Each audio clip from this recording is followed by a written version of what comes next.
Southeast Ohio right now is starting to show the first stages that the legendary Morchella mushroom, the Morel, will be surfacing soon. Morel hunting has been something that my family has handed down for many, many years because of the excitement of when you do find a great harvest of morels. The excitement comes from the tricky nature of a morel. They are very niche specific. These magic little buggers seem to just appear overnight. You tend to find them under certain trees, this being one of them, the mighty sycamore.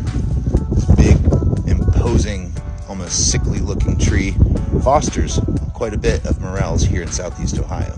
That goes for tulip poplar, elm, ash, hickory. You can find them typically underneath this array of trees. They also like oak, sweet gum, cottonwood, and cherry. Typically after a good long rain, and when soil temperatures reach a consistent 45 to 55 degrees without dipping below the frost again. They absolutely love areas that have experienced a recent controlled burn, typically popping up a year to 2 years after.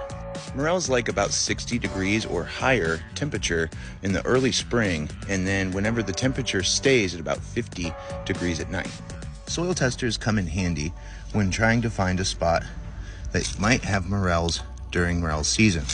Morels like about 6.8 to 7 pH. This same tool allows you to read the temperature of the soil. You want to search around timber that has fallen or trees that are decaying on the ground, specifically the types of trees mentioned earlier. Also, it helps to find an area that's damp.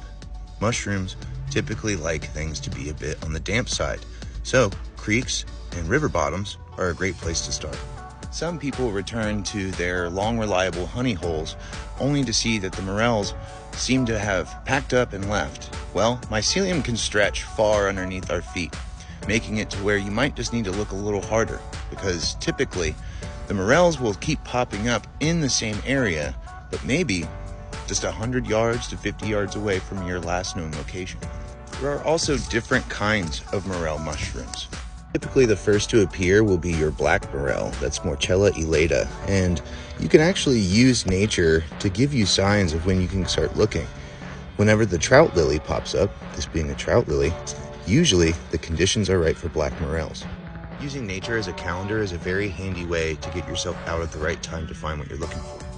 By the time you start seeing dandelions growing in abundance, not just sparsely because they're in the right sun, that's whenever you're going to start being able to hit the woods after a good night's rain. My grandmother always told me when you start seeing the bluebell, then you'll start seeing the morel.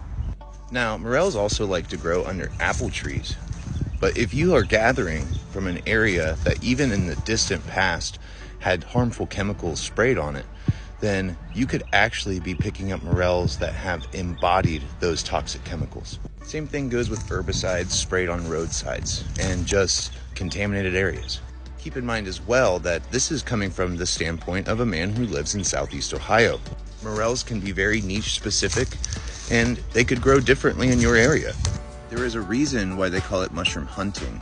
They're incredibly camouflaged little guys. Try not to get frustrated with this hidden treasure. They're very, very camouflaged and very, very hard to find. Sometimes you need to move leaf litter around to expose them. And yes, there are mushrooms that look an awful lot like morels that a lot of people refer to as false morels.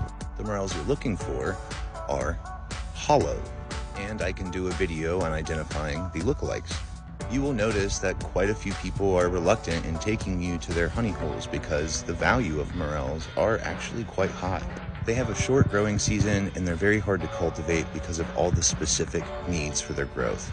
But if you can find an experienced morel hunter to take you out and show you the ropes, that's going to be the best way for you to get up to speed on how to find these guys. I am finding that the conditions are almost perfect for morels to be here in Southeast Ohio, and now we just wait for a good rain. The key to finding these guys is going to be remaining vigilant and keeping in mind their specific growing needs. Sometimes something just as simple as your altitude that you're at can make the biggest difference. And then sometimes you find morels where they would absolutely be least expected, sometimes popping up in coniferous forests. But early in the season, a good south-facing slope that's moist with the right trees is a good place to start. So take these things into mind, and after the next rain, go out and give it a try. It's a lot of fun, even if you don't find anything. Nothing tastes quite like a morel in my opinion, and when I find some here in the upcoming weeks, I'll take you through my favorite ways to cook them and also how you can possibly propagate them using slurry or rinse water method.